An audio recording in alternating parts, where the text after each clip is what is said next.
Imagine trusting someone with your life's work, your reputation, and your heart, only to discover they've been secretly plotting to destroy everything you've built.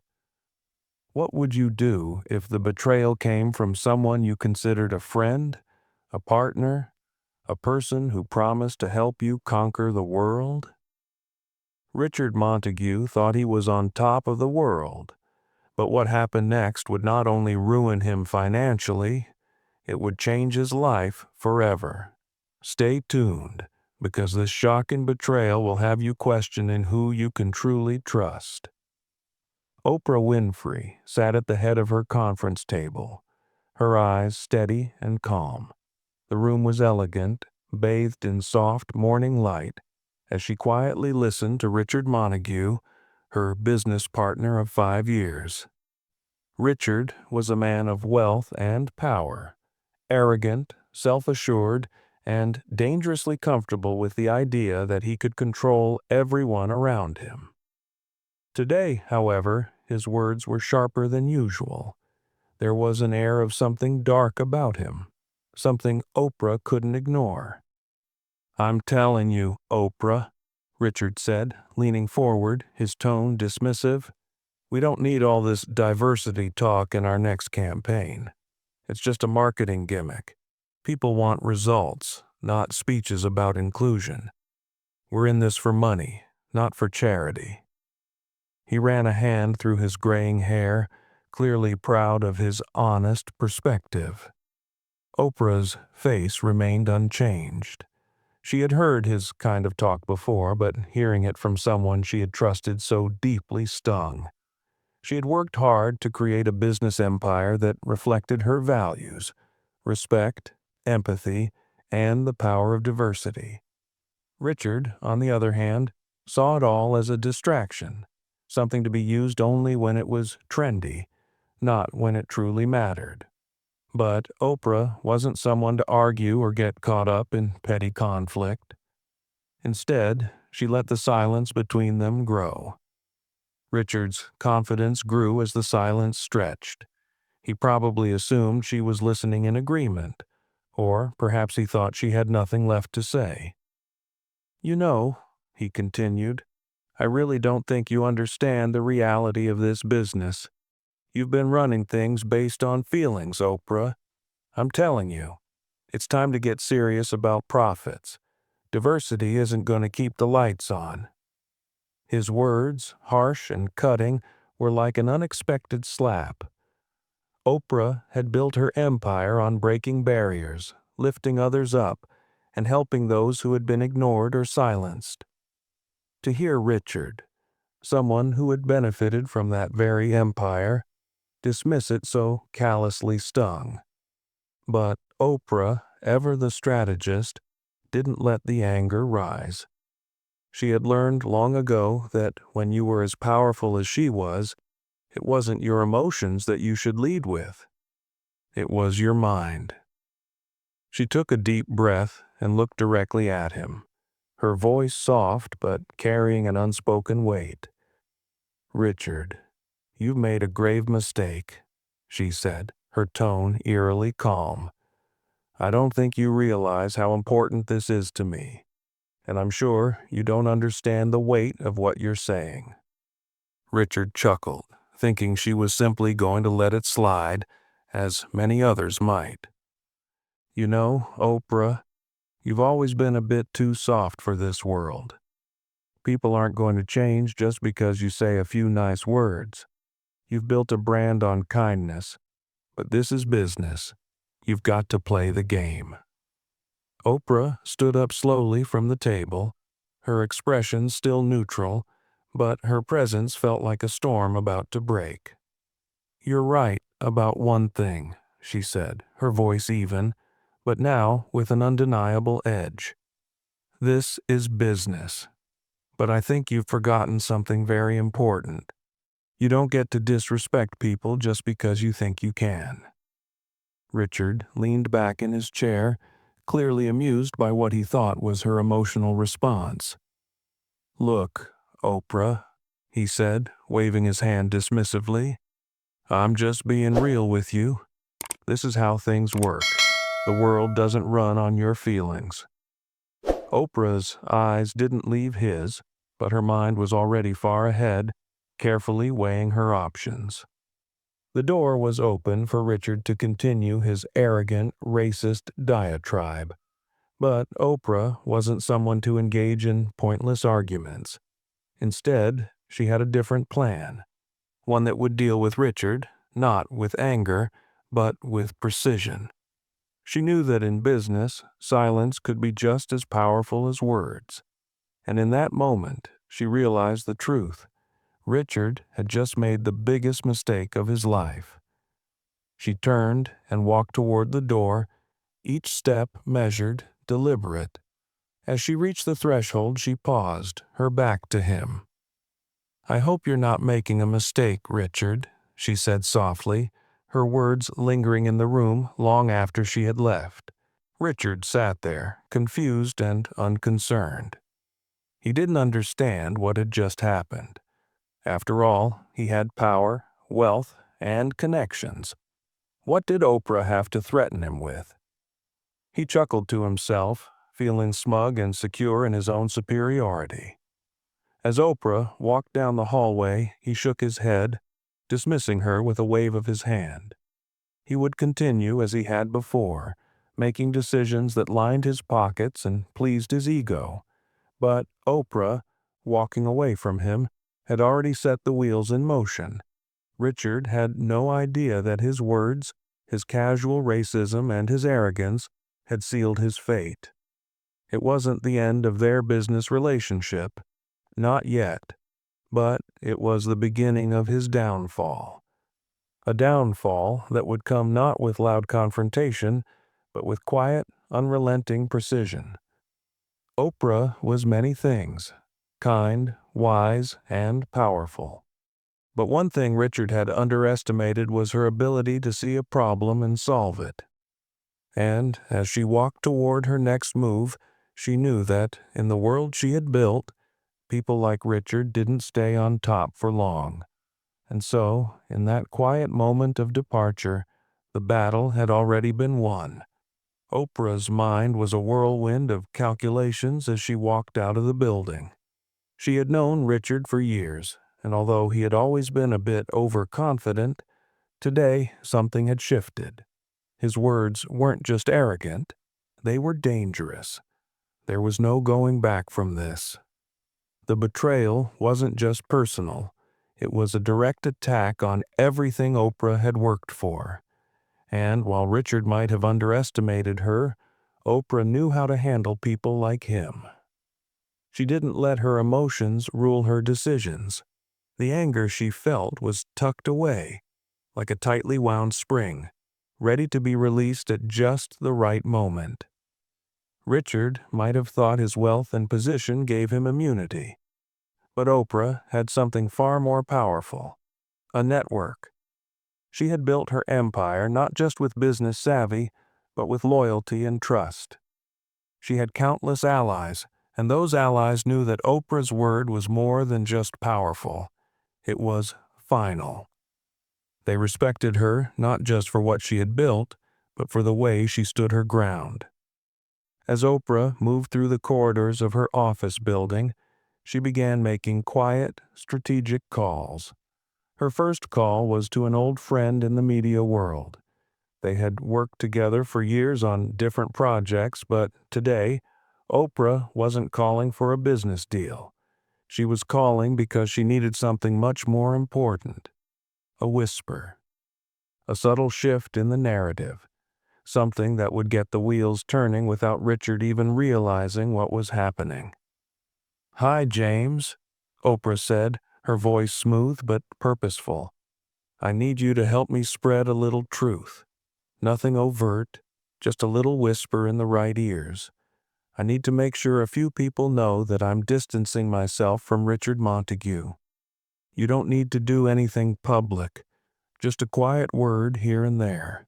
You know how to handle it." James, her contact in the media, didn't ask any questions. He knew that when Oprah called, it was always serious business.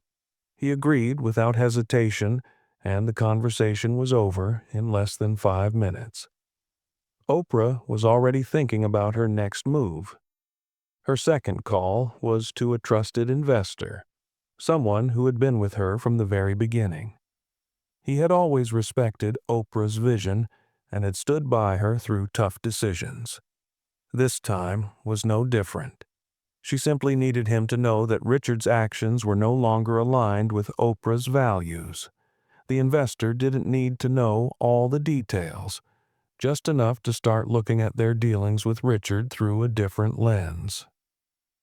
The third call went to an executive in a major company she was working with on an upcoming project. Oprah had built a reputation over the years as someone who delivered on her promises, and she knew her reputation would carry weight. The executive was polite but cautious as Oprah explained the situation, dropping just enough information for the executive to start questioning their own dealings with Richard. Nothing too dramatic, just a shift in perception that would create doubt, enough to make Richard start sweating. Oprah wasn't worried. She didn't need to create a scandal or start a war. All she needed to do was plant the seeds. She knew the business world well enough to understand how quickly information could spread, especially when the right people were involved. Richard might have thought he could get away with his casual racism and disrespect, but Oprah was about to make sure his actions would follow him like a shadow. As the day wore on, Oprah continued with her work, moving through meetings and conference calls as if nothing had happened.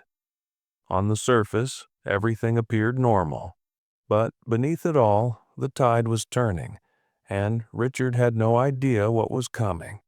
He went about his day, too, confident in his position, still unaware that Oprah had already begun to unravel his world.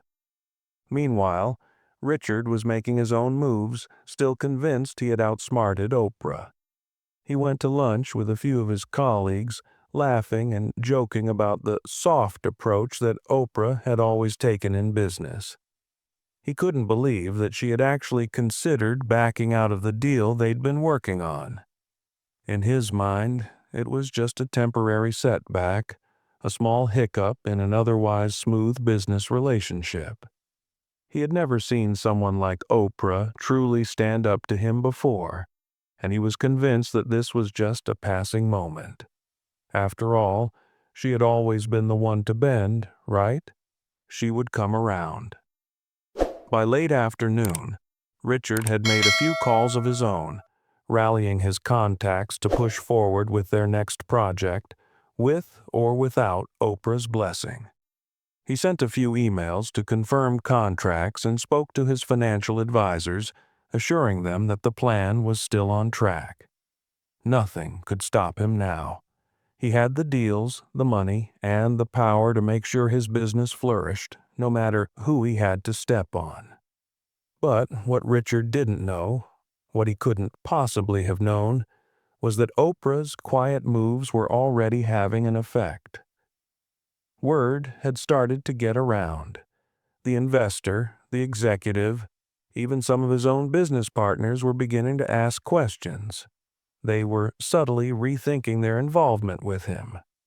No one wanted to be associated with a man who was openly disrespectful, especially when that man had the potential to bring down an entire project if his behavior continued unchecked. The first ripple had started, and Richard was blissfully unaware. He still thought he was in control, still thought he had the upper hand. But the storm was already gathering, just waiting for the right moment to break. As Oprah sat in her office, she took a deep breath and smiled to herself. It was only a matter of time before Richard would realize that the game had changed. What had seemed like a small disagreement earlier that day was about to become his worst nightmare. Oprah wasn't just fighting for a deal, she was fighting for her values, her empire, and the integrity that had gotten her to the top. She knew that the bigger they were, the harder they fell. And when Richard Montague fell, he would fall hard. As Oprah looked out her office window, she felt a sense of calm wash over her. The first phase of her plan was complete. She was in control, and Richard's time was running out. Oprah had always known the true power of silence. The business world was noisy, full of opinions, debates, and people trying to prove their worth. But those who truly understood how to navigate it knew when to speak, when to act, and, just as importantly, when to remain silent. Oprah wasn't the type to lash out in anger or start a public feud, but she was a master at making her silence speak volumes. As the days passed, Richard continued to go about his business, oblivious to the storm that was quietly brewing in the background. He laughed off Oprah's warnings, convinced that she would come around and apologize for the misunderstanding. After all, what was Oprah without the glitz and glamour? In his mind, she had built a career around being everyone's friend, the caring, Oprah-like figure who always took the high road. But Richard had no idea that in the world Oprah had built, it wasn't kindness that got you to the top. It was strength, resilience, and the ability to outmaneuver those who underestimated you. Oprah, meanwhile, was operating with precision. She had no interest in public showdowns or dramatic confrontations. She preferred to work in the background, where the real change often happened. Her team was already circulating quiet word-of-mouth information, discreetly reaching out to people in Richard's circle, partners, clients, and investors. Every interaction was subtle, but it was effective. No one was told outright to cut ties with Richard, but whispers began to spread, and whispers had a way of spreading like wildfire in the right circles. Meanwhile, Oprah herself had never been more visible in the public eye. She appeared on talk shows, made appearances at charity events, and was seen at high-profile business conferences. All the while, her actions were careful, calculated. She didn't need to defend herself. Her reputation spoke for her. She didn't engage in petty drama with Richard. She didn't need to. Her name carried weight. Her silence, her ability to remain composed and graceful, made Richard's words seem petty, unprofessional, and out of place. Richard, on the other hand, felt the pressure beginning to build. He was no fool. He knew that things weren't moving as smoothly as he'd expected. Deals he thought were guaranteed started slipping away. Clients who had been enthusiastic about the upcoming projects suddenly grew cold. He couldn't put his finger on it, but there was something off. Something had shifted, and it was starting to make him uncomfortable. At first, he blamed it on minor setbacks, blaming a slow economy or perhaps a few clients rethinking their investments.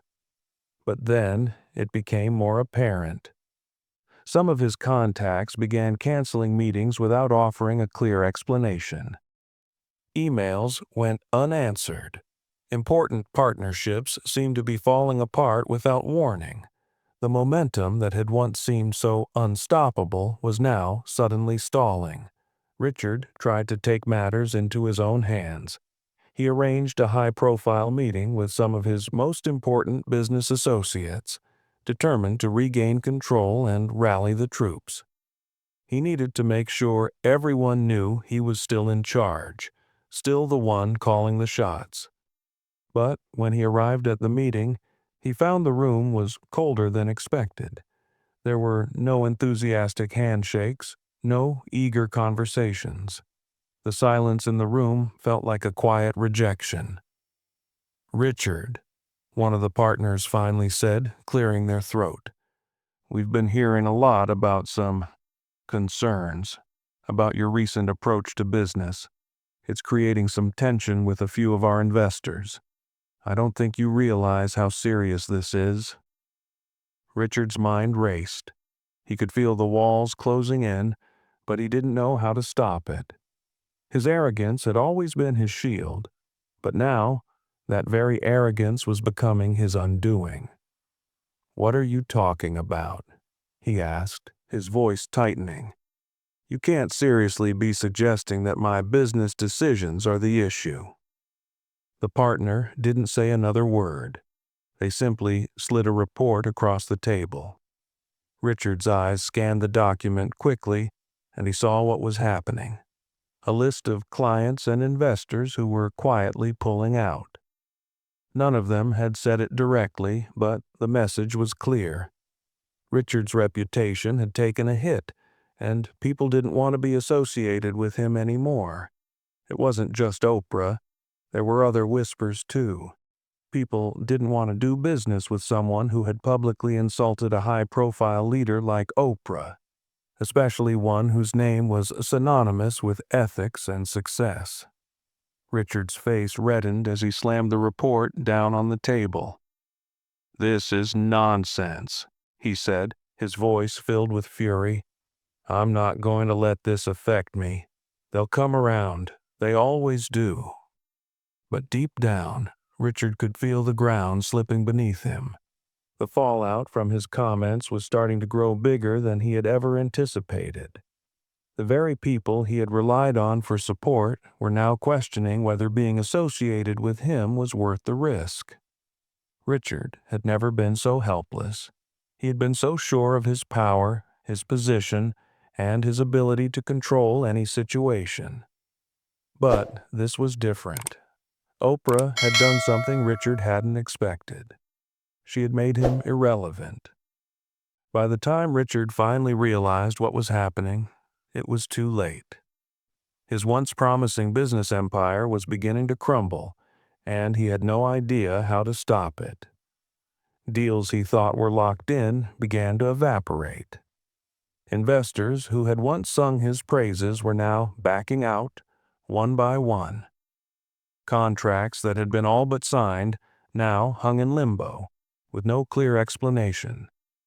Richard had always been able to rely on his reputation as a tough businessman, a man who got things done, no matter the cost. But now, that reputation was in ruins. And the worst part? He had no one to blame but himself. His arrogance and disdain for people, particularly Oprah, had led him to believe that he could say whatever he wanted and still maintain control. But the business world, especially at the level he operated in, wasn't just about power. It was about perception. And now, the perception of Richard Montague was that of a man who couldn't be trusted. Oprah had known all along that Richard would eventually unravel himself. She hadn't needed to expose him directly. Her silence, combined with the careful whispers of those who knew better, had done all the work for her.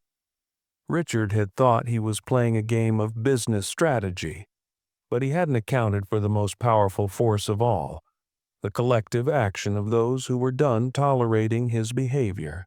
Oprah didn't have to lift a finger. The business world had already begun to turn its back on Richard. With each passing day, his situation grew worse. He tried to call his most loyal allies, but each conversation left him more frustrated. His old contacts were no longer returning his calls. His partners had begun to make excuses, offering vague reasons for why they couldn't meet or why certain deals had fallen through.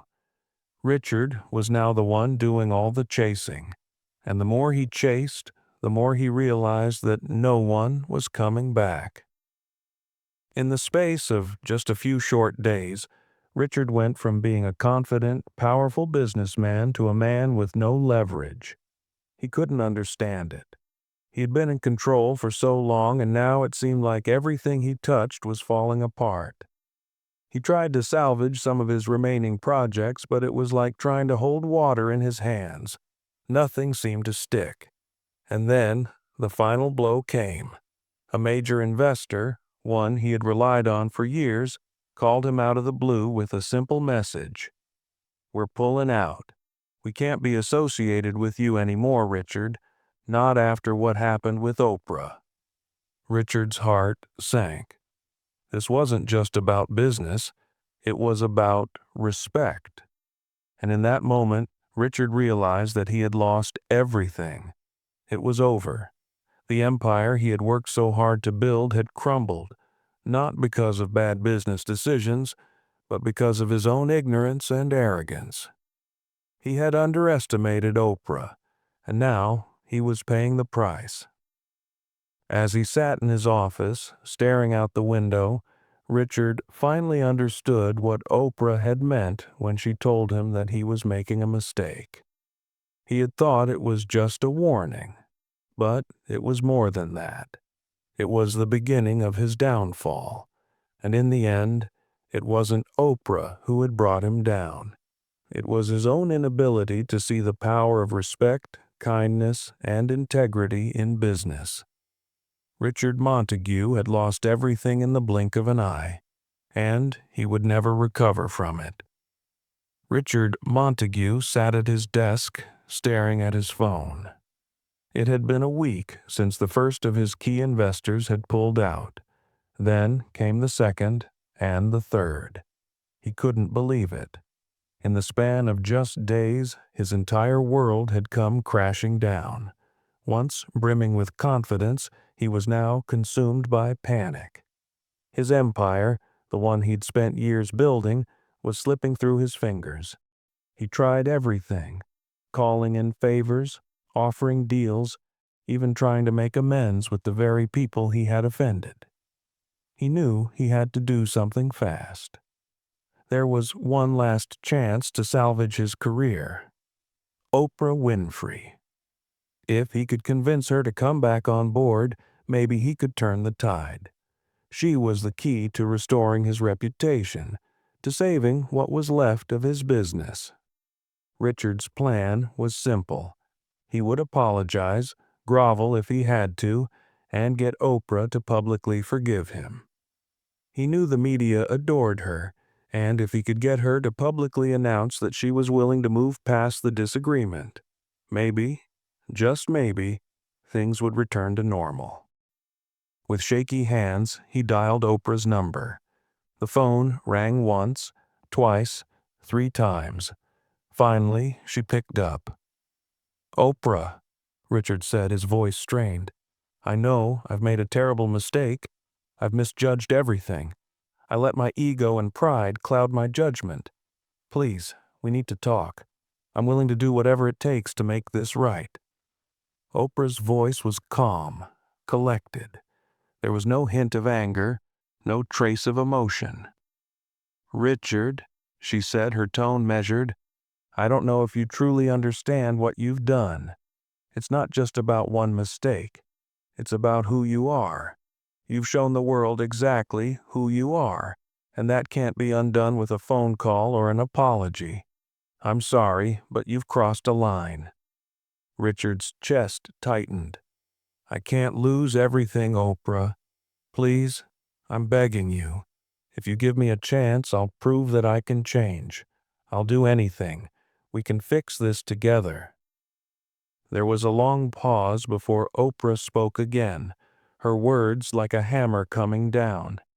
"You've already shown me who you are, Richard, and I'm not interested in making you change. You need to face the consequences of your actions. The people who believed in you are already walking away. I'm not here to save you from yourself." Richard's heart raced as he tried to think of something, anything, to turn the situation around. But Oprah had already made her decision, and in that moment, Richard knew that this was not just the end of their business partnership. It was the end of his reign. Oprah's influence was too strong, her power too profound. The damage he had caused by disrespecting her had already started to spread, and there was no way to reverse it. Oprah's final words hit him like a blow. "You've made your bed, Richard. Now you'll have to lie in it." As she hung up the phone, Richard sat there, stunned, his mind swirling with disbelief. He had underestimated Oprah, thinking that her kindness and patience were weaknesses. But in reality, They were strengths that had allowed her to build an empire that no one, especially someone like him, could ever tear down. And now, Richard was left alone with nothing but the weight of his choices. There would be no coming back from this. In the weeks that followed, Richard's world unraveled even further. His last-ditch attempts to salvage his reputation, favors, meetings, phone calls, were all in vain. The whispers that had been spreading about his behavior and business practices turned into full-blown public scrutiny. Articles began to surface in major business publications, dissecting not just his partnership with Oprah, but the growing distrust surrounding his entire brand. Headlines like, "Montague's disrespect could cost him everything," and "Richard Montague, the price of arrogance," were splashed across news outlets. The damage was relentless. Business partners dropped him like a hot potato. Investors who had once championed his projects now avoided him like the plague. His phone calls went unanswered. His emails were ignored. Richard, who had once been the one calling the shots, now found himself scrambling for the scraps. Oprah, on the other hand, stood firm, unshaken by the fallout. She had known that once Richard had made his bed, he would have to lie in it. But she had never anticipated just how quickly his reputation would implode. In a way, she had almost underestimated the power of her own influence. Oprah had been calm, silent, and strategic, and the results were far more devastating than she had ever imagined. While Richard tried desperately to patch things together, his image was irreparably damaged. Every time he tried to salvage a deal, someone somewhere was talking about how he had disrespected Oprah, how his behavior had been toxic for the business world. It wasn't just Oprah's voice anymore. It was the collective voice of those who had seen through his facade, who were now distancing themselves from him. The very people who had helped build him up were the ones pulling the rug out from under him. The more Richard fought, the deeper he sank. He began losing control of the very projects he had once proudly overseen. Investors pulled out, one after another, leaving his company on the brink of financial ruin. The brand he had spent years cultivating was now a symbol of failure, arrogance, and poor judgment. It wasn't just his business that crumbled. His personal life started to fall apart as well. People close to him began distancing themselves, uncomfortable with the stain his actions had left on his reputation. His friends, who had once admired his bravado, now whispered behind his back. Even his social circle began to shrink as his financial collapse made it clear to everyone that Richard was no longer the man they had known. Oprah, meanwhile, remained steadfast, her business growing stronger by the day. While Richard's empire collapsed in on itself, Oprah's influence continued to rise. Her brand was a beacon of integrity, trust, and success. And as she continued to focus on her work, her influence began to grow even more in the business world. Richard had once believed that he could control the narrative, that he could dictate the rules of the game. But in the end, it wasn't power, money, or arrogance that had kept Oprah on top. It was the values she held close: respect, integrity, and the ability to stand up for what was right. And those values had turned Richard's betrayal into his ultimate downfall. As Richard's empire continued to crumble, Oprah stood as a symbol of resilience and grace, untouched by the chaos he had caused. And for Richard, the ultimate truth had become clear. You can't build an empire on disrespect without eventually paying the price. Richard Montague sat alone in his sleek glass-walled office, staring out over the city skyline. The view that had once filled him with pride now only reminded him of everything he had lost: the contracts, the deals, the network of people who had once looked to him as a leader. They were all gone, and it was all his fault. He had let his ego cloud his judgment. He had let his disdain for Oprah, and for anyone who didn't fall in line with his vision, cloud his ability to see the bigger picture. Now, there was nothing left. His phone buzzed on the desk, breaking the silence. It was another email notification. He didn't bother to open it. At this point, it was probably just another investor pulling out, or another partner dropping him like a hot potato. He had grown numb to the constant stream of bad news. The emails that once signaled excitement, new ventures, and opportunity now served as reminders of his failure. His empire had crumbled, and there was no rebuilding it. Not after everything he'd done. He picked up his phone, scrolling through a list of missed calls. Some were from close friends, others from business contacts. But there was one that caught his eye. Oprah Winfrey. His chest tightened. Why was she calling him now? Was she reaching out to rub salt in the wound? He knew better than to think that Oprah was petty. She had moved on. She was past him. But the thought of hearing her voice again after everything that had happened sent a jolt of anxiety through his body. He hesitated, then pressed the green button. Richard. Oprah's voice came through, calm and composed as ever. I just wanted to check in on you. Richard was caught off guard. Check in on him? After everything? He wasn't sure how to respond, but there was something about the way Oprah spoke. So steady, so unwavering, that made him feel even more small than he already did. Oprah, he said, his voice cracked. I didn't know what to expect from you, but I didn't think it would be this. I'm sorry for everything.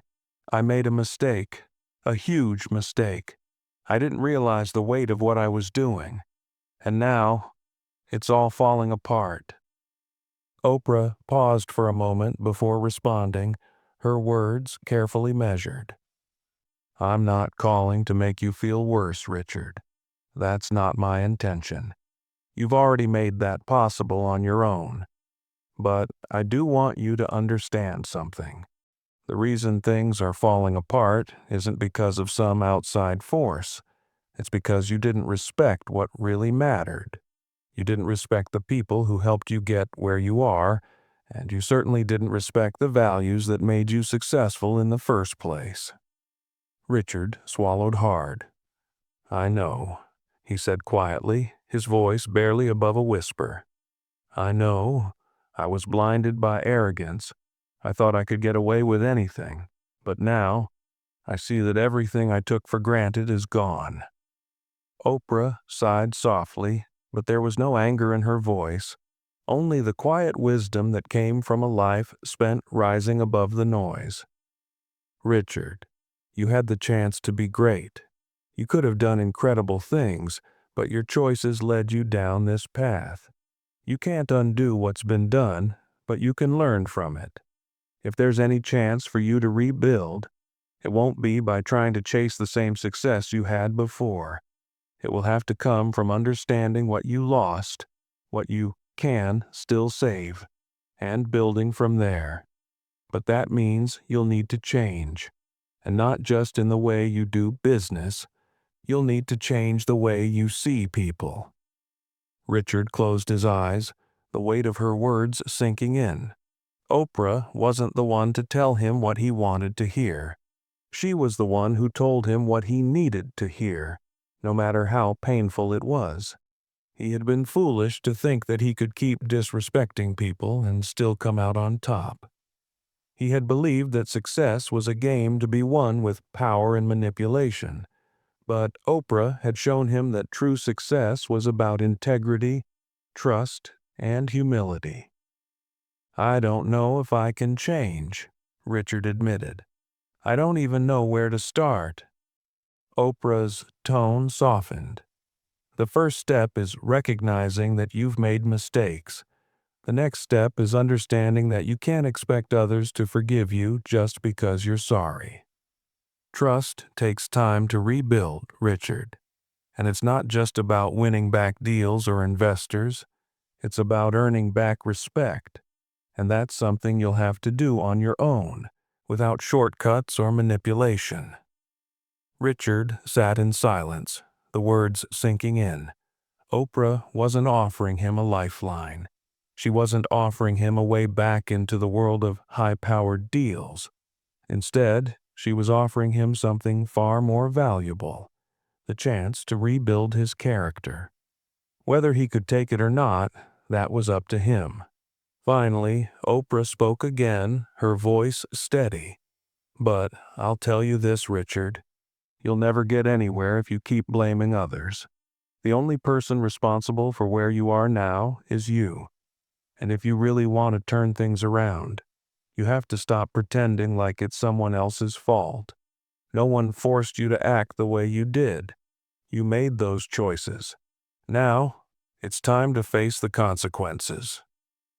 Richard felt a knot tighten in his stomach, but at the same time, something else was stirring. It wasn't hope. He had lost that long ago, but it was a kind of clarity, a sense that maybe, just maybe, he could turn things around. Not in the way he had always imagined, but in a way that required him to rebuild from the ground up. "I hear you," Richard said quietly. "Thank you for calling, Oprah. I guess I have a lot of work to do." Oprah didn't respond immediately. She simply said, "Take care of yourself, Richard." As she hung up, Richard sat in his office, staring at the empty space around him. He had a long road ahead. His financial empire was in ruins, his reputation shattered. But for the first time, he understood that rebuilding would have to start with himself. It wouldn't be easy. It might not even be possible. But Oprah was right. He had to face the consequences of his actions before he could ever think of redemption. As the evening sun dipped behind the skyline, Richard realized that there was no easy way out. The game he had been playing, the power struggle he had been so sure he would win, was over. And now, it was time to face the consequences of his arrogance. It wasn't just business that Richard had lost. It was his own sense of self. And the hardest part was knowing that rebuilding it would be the toughest challenge of all. Days turned into weeks, and Richard's once bustling office now felt more like a tomb. The phone calls were rare, and the emails were even fewer. There were no more lavish meetings or business dinners where he could dazzle people with his charm or pitch them his next big idea. His name had become synonymous with failure, arrogance, and betrayal, and it didn't matter how many apologies he sent out.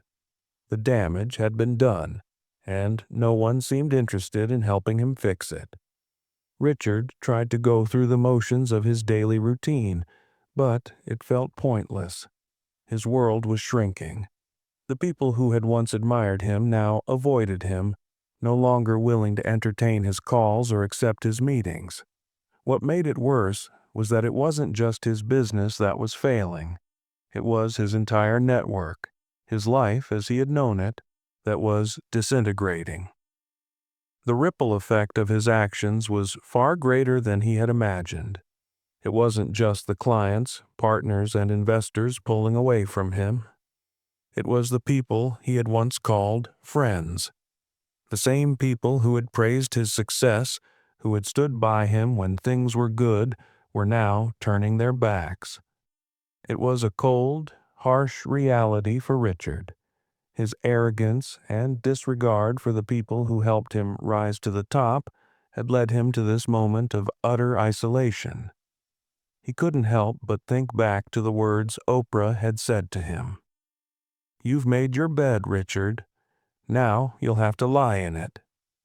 Her words had echoed in his mind since that phone call, and he couldn't shake the feeling that the universe was teaching him a lesson he had resisted learning for years. Richard sat in his office one afternoon, his head in his hands, overwhelmed by the magnitude of what had happened. He couldn't undo the past, and every attempt he made to move forward only seemed to push him further into a corner. The business deals had dried up, and without those financial lifelines, his company was slowly suffocating. He had tried to fight it, but the truth was undeniable. Without his reputation, without the trust of his partners, he had nothing. But the hardest pill to swallow was the realization that Oprah had been right all along. He had thought he was playing a game, one he could manipulate and control, but he hadn't understood that the true measure of success was not in who could dominate, but in who could build and sustain genuine relationships. Oprah's silence, her refusal to engage with him in the way he wanted, had shown him that.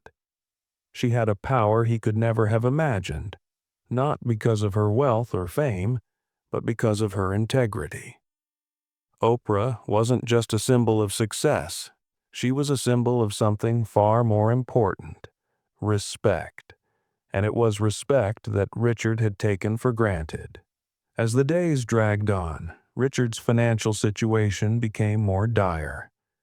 He had sold off a few assets in a desperate attempt to stay afloat, but it was a temporary fix. His company was hemorrhaging money, and it seemed like there was no way to stop the bleeding. One afternoon, Richard received a call from his attorney. His company was facing lawsuits, and he was about to lose what little was left of his fortune. "You're going to have to make some hard choices, Richard," the lawyer said, his voice cold. "If you don't do something fast, you could be facing bankruptcy. And even if you manage to save the company, the public perception of you is never going to be the same." The words hit Richard like a ton of bricks. Bankruptcy. His mind raced. Could he really lose everything? He had been so sure of his power, so convinced that he could control his future. But now, it felt as though everything was slipping through his fingers, like sand in the wind. As the call ended, Richard looked out the window, his gaze fixed on the horizon. It was a cloudy day, fitting for the storm that raged inside him. The life he had once known, one of luxury, success, and adoration, was now nothing more than a distant memory. What had happened to him? How had he allowed himself to become the person he had always despised? In that moment of deep reflection, Richard's thoughts turned to Oprah again. She had been the only one to call him out, the only one who hadn't feared his power. But in doing so, she had shown him something far more valuable than any business partnership could offer: the strength to stand on his own without the need for anyone else's validation. Oprah's success had never been about money or fame. It was about creating something real, something that would endure. And, in the face of his own destruction, Richard finally understood what she had been trying to tell him: that success, true success, was about much more than business deals or financial gains. It was about the legacy you leave behind, the way you treat others, and the respect you earn, not demand. But by then, it was too late for Richard to turn back the clock. The ripple effect of his choices had already cost him everything. There was no going back. His empire was gone, and with it, his reputation. As Richard sat in the silence of his empty office, he began to consider the possibility of starting over. It was a bitter thought, but one that he could no longer ignore. His life had always been defined by ambition and power, but now those things felt hollow. The people he had pushed aside, the alliances he had broken, and the trust he had lost, those were the things that weighed on him now. The reality was clear. Richard Montague had lost everything, and no amount of money, no business deal, or even a public apology could fix it. But somewhere deep inside, Richard knew that his story wasn't over. It was a new chapter, a painful, humbling one, but a new chapter nonetheless. He could continue to fight for what was left of his wealth and business, but Richard knew that the real battle was internal. He would have to rebuild not just his career, but himself. His arrogance had led him down this destructive path, and now it would take a radical shift in perspective to claw his way back from the ruins of his former life.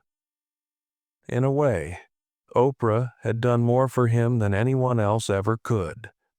She had shown him what he was missing, the ability to see beyond the superficial, beyond the power and prestige, to what truly mattered. She had challenged him to confront his own flaws, to face the consequences of his actions, and to ask himself the hardest question of all: who do I want to be? Oprah had been a mirror for Richard, a mirror he didn't want to look into, but one that had ultimately reflected the truth. Now, with his business in ruins and his reputation shattered, Richard was left with only one choice: to change or to continue down the same destructive path. And deep down, Richard knew the answer. There was no easy way forward, but for the first time in years, he felt the flicker of something that had been absent for a long time: hope. Months passed, and Richard Montague's life had undergone a dramatic transformation. The bustling office space that had once symbolized his power now lay empty, with the remnants of his failed empire scattered like forgotten memories. Yet Richard found himself facing a different kind of challenge than the one he had anticipated. No longer was he battling to hold on to his wealth, his influence, or his title. This time, the fight was personal. He had to rebuild himself, and that, as he had come to learn, was much harder than any business deal he had ever brokered. Richard had always believed that success was built on dominating others, controlling outcomes, and leveraging power. But now, with everything stripped away, he was forced to reckon with the person he had become. The arrogance that had once fueled his rise had been replaced with a deep sense of humility.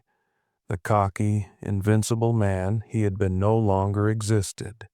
In his place was a man trying to rebuild not just a business, but a reputation, a sense of self-worth. It started slowly. Richard reached out to people he had wronged, former colleagues, business partners, even employees he had ignored or belittled. He wrote letters of apology. He called to explain himself, and he begged for forgiveness. He didn't expect to win back everyone's trust, but he knew that without these small acts of accountability, he would never be able to move forward. One by one, people responded. Some were kind enough to listen, others were too hurt to even engage. But Richard didn't take it personally. For the first time in years, he wasn't looking for immediate results. This process was going to take time, and he had learned that rushing would only worsen the damage. Richard also started doing something he had never done before: listening. When he spoke to people now, it wasn't about what he could gain. It wasn't about selling himself or impressing them with his knowledge. Instead, he listened to their stories, their concerns, their pain. In conversations, he heard the raw honesty of people who had suffered because of him, and it forced him to confront the truth he had been avoiding for so long. One of the first people he reached out to was his former assistant, Lena, who had worked with him during his rise to the top. Lena had been one of the few people who had stayed by his side even when things were at their worst. But after the fallout with Oprah, even she had walked away. Richard called her one evening, and after the initial awkward silence, they talked. "Richard," Lena said, her voice tight but not unkind, "I don't even know where to begin. I've seen you destroy people with your arrogance. I've watched you treat others like pawns in your game. But I also know that there's a part of you that has been lost for a long time.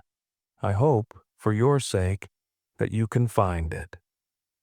The words hit Richard harder than anything he'd heard in months. Lena wasn't just speaking about the man he had been, she was speaking about the man he could become if he truly wanted to change. It wasn't easy, and the road ahead was unclear, but at least now he had a guide, a path to follow.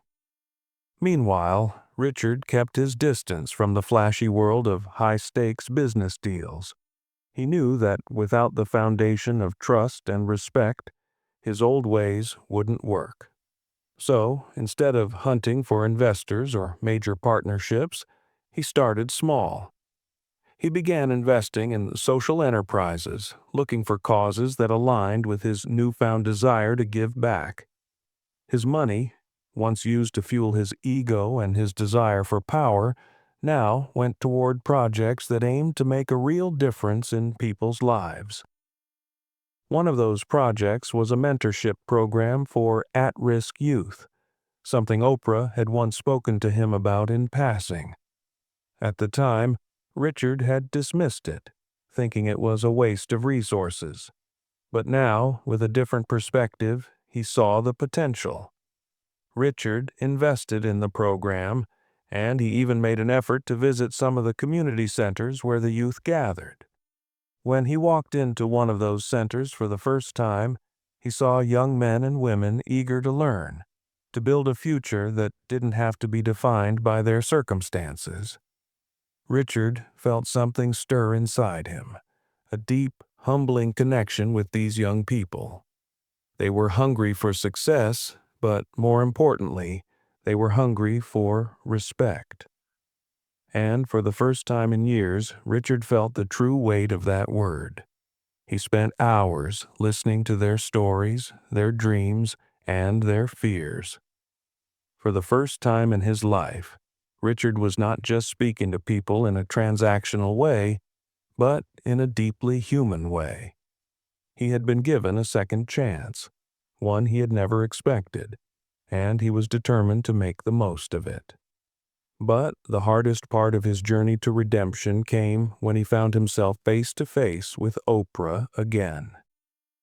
It had been months since their last conversation, and while Oprah had continued to rise, Richard had been working silently behind the scenes to rebuild his life. He reached out to Oprah, asking if they could meet. Oprah, ever the gracious woman, agreed to sit down with him. Their meeting took place at a small cafe, far from the spotlight of the business world. Richard arrived early, feeling a mix of nervousness and gratitude. When Oprah walked in, she greeted him with a calm smile. Nothing flashy, just a quiet acknowledgement of the effort he had made. "I'm not here to judge you, Richard," Oprah said after they exchanged pleasantries. "What matters now is not the past. What matters is what you do next." Richard nodded, his voice barely above a whisper. "I know I can never undo the damage I've caused, but I want you to know that I've learned, Oprah. I've learned more in these past months than I ever did in my entire career. I'm not the man I was, and I know I've lost a lot, but I'm doing everything I can to rebuild. Not just my business, but my integrity, my respect for others. I don't expect you to forgive me, but I want you to know that I understand now." Oprah's eyes softened. "You're on the right path, Richard. It's never easy, but you've taken the first step, and that's more than most people do. Keep working on yourself. Keep showing up. That's all anyone can do." The meeting wasn't about reconciliation, and Richard didn't expect it to be. But it was about acknowledgement, the acknowledgement of his mistakes and his commitment to change. Oprah's words didn't offer him a shortcut or a quick fix. They simply offered him a glimmer of hope that perhaps, just perhaps, He was finally on the right track. For the first time in a long time, Richard Montague felt like he was moving toward something real. It wasn't fame or fortune that motivated him anymore. It was the possibility of redemption, of rebuilding something meaningful, one small step at a time. As Richard left the cafe that day, he felt a quiet strength growing inside him. It was not the same kind of strength he had once relied on, an arrogant, domineering strength. It was a new strength, a strength born of humility, of understanding, and of knowing that the road ahead would be long and difficult. But, for the first time in years, Richard was willing to walk it. As the months continued to pass, Richard Montague's transformation became more than just an internal shift. It was a public one. He had come to understand that true redemption wasn't about grand gestures or sweeping declarations. It was about small, consistent actions. Every day, he worked to rebuild relationships, to offer more than just an apology. He worked to show, through his actions, that he had changed. But redemption didn't come cheap. The price of starting over wasn't just financial, it was emotional. Richard had lost a lot, and some things could never be regained. His old friends, the ones who had been swept into his orbit of power and wealth, were mostly gone. His phone rarely buzzed with invitations to exclusive events or business meetings. The luxurious dinners, the high-profile parties, and the constant praise, those were all relics of a past life.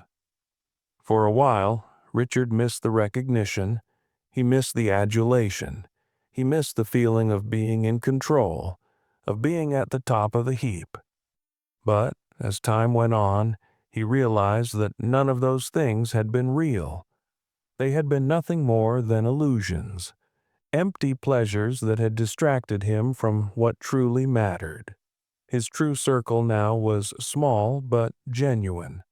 It was made up of the people who had seen him at his worst and still decided to offer him their trust again.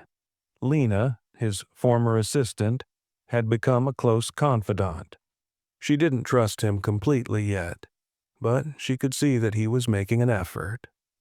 Richard had also built new connections with people who weren't interested in his wealth or influence, but who valued him for his willingness to grow. He was no longer the man people feared. He was the man people could count on. But the price of his redemption was not just social or emotional. It was financial, too. Richard had no choice but to liquidate more of his assets in order to fund his new ventures that were focused on social good rather than personal gain. His investments were no longer in flashy real estate or high-risk startups, but in projects aimed at making a real difference in communities that had long been ignored. Richard poured money into educational programs, local charities, and initiatives that supported underprivileged youth. He also started a new business, one that operated on a much smaller scale but with far more integrity. His new company was based on transparency and fairness, values that had once been foreign to him. His new employees were encouraged to speak up, share ideas, and feel respected. Richard was determined to be the kind of leader who didn't just demand respect, but who earned it through his actions. Despite his best efforts, the road to redemption was far from smooth. There were setbacks, moments of doubt, and challenges he hadn't anticipated. Many people still saw him as the man who had betrayed Oprah, the businessman who had burned every bridge in sight. No matter how hard he worked to prove his sincerity, there were always whispers behind his back, questions about whether he had really changed or if it was just another phase in his life. Still, Richard kept going. He knew that redemption wasn't something that could be achieved in a year or even a decade. It was a lifelong journey, and one he was willing to take no matter the cost. The real challenge was in learning to live without the crutches of arrogance and ego, and instead to rely on his ability to connect with people, honestly and without manipulation.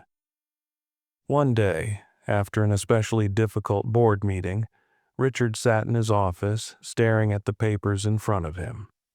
The company was growing, slowly but steadily. He could see the positive impact his investments were having, but there were moments when he felt like a failure. There were moments when he still craved the validation he had once received in spades, the admiration he had once thought was his due.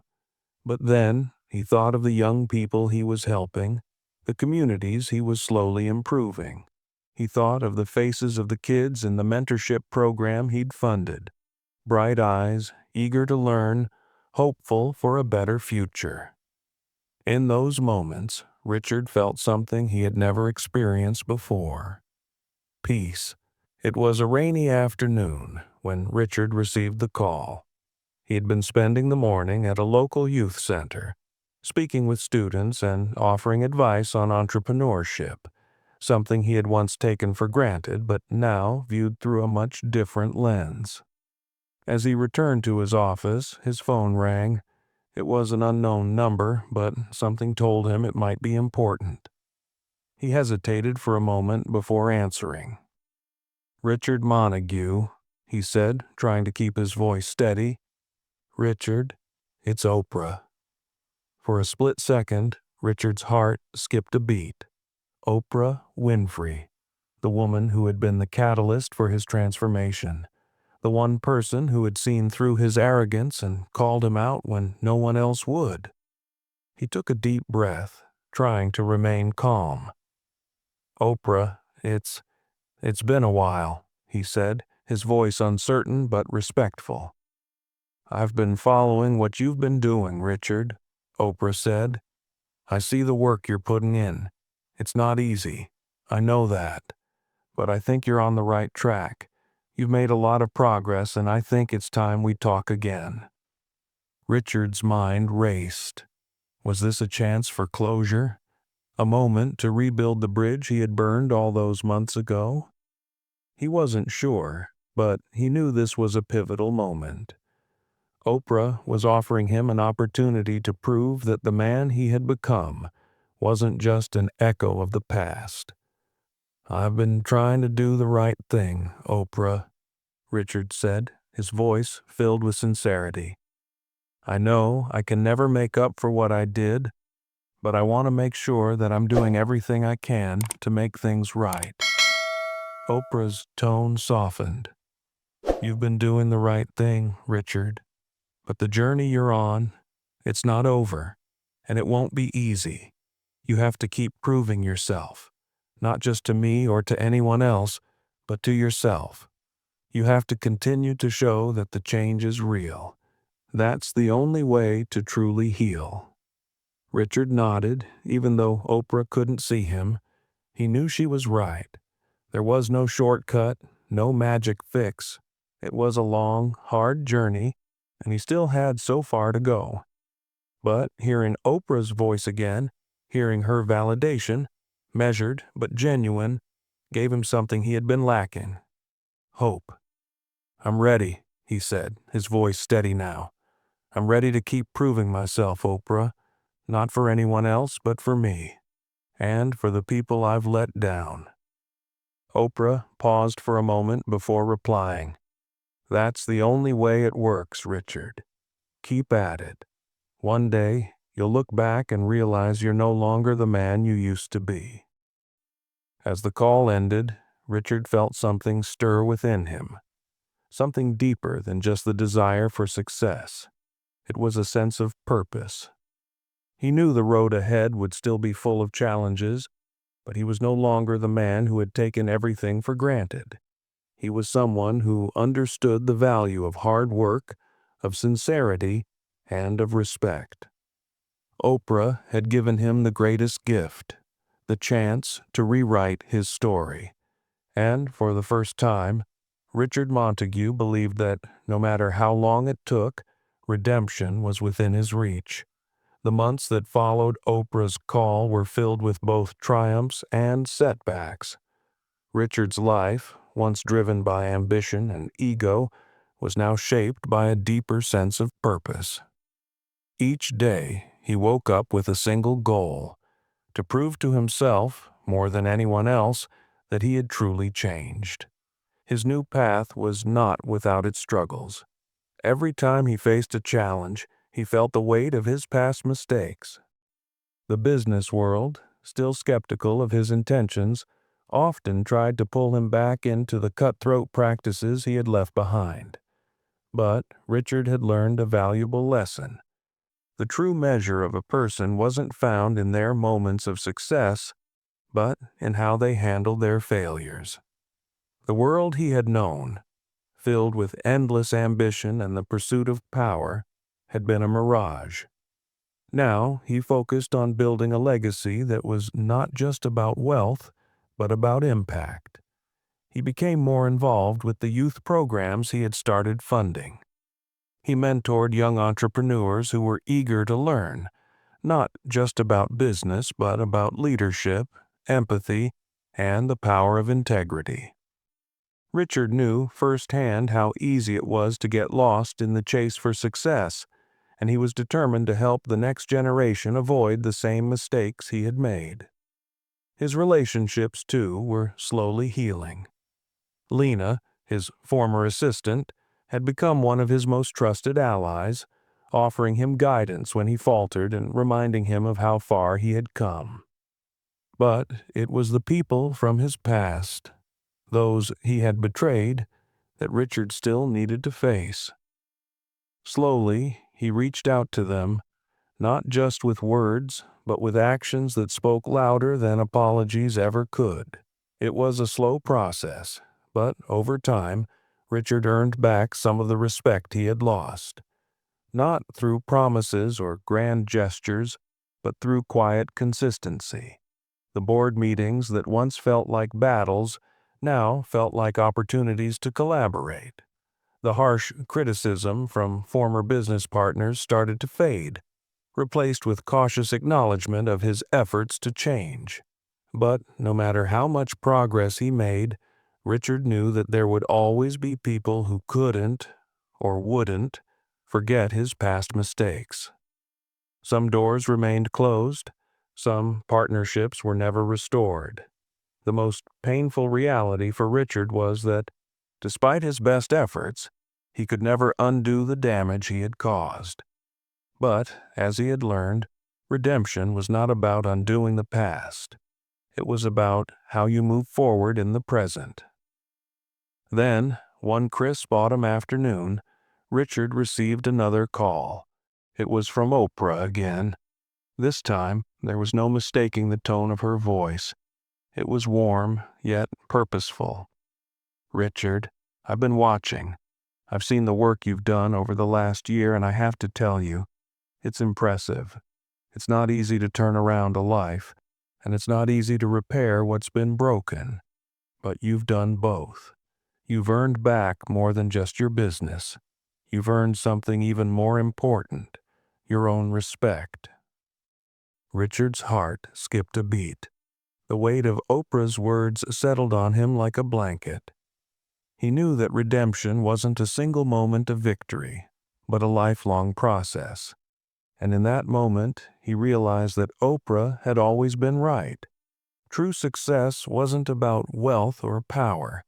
It was about the legacy you leave behind. And while his past could never be rewritten, his future was still his to define. "Thank you, Oprah," Richard said, his voice steady and humble. "I couldn't have done this without your example. I've learned so much, but I know the journey's not over. I'll keep doing the work, even when it gets hard. That's the only way forward." Oprah paused, and then, with a smile in her voice, she responded, "That's all anyone can ask for, Richard. Keep moving forward." As Richard hung up the phone, he felt an overwhelming sense of peace. The test of time hadn't been easy, but it had shaped him into a man who was no longer defined by his mistakes, but by his capacity to change, to grow, and to impact others positively. A year later, Richard Montague stood in front of a crowd at a local community center, giving a speech to a new class of young entrepreneurs. His eyes scanned the room, at the eager faces, the hopeful energy, and the spark of determination in their eyes.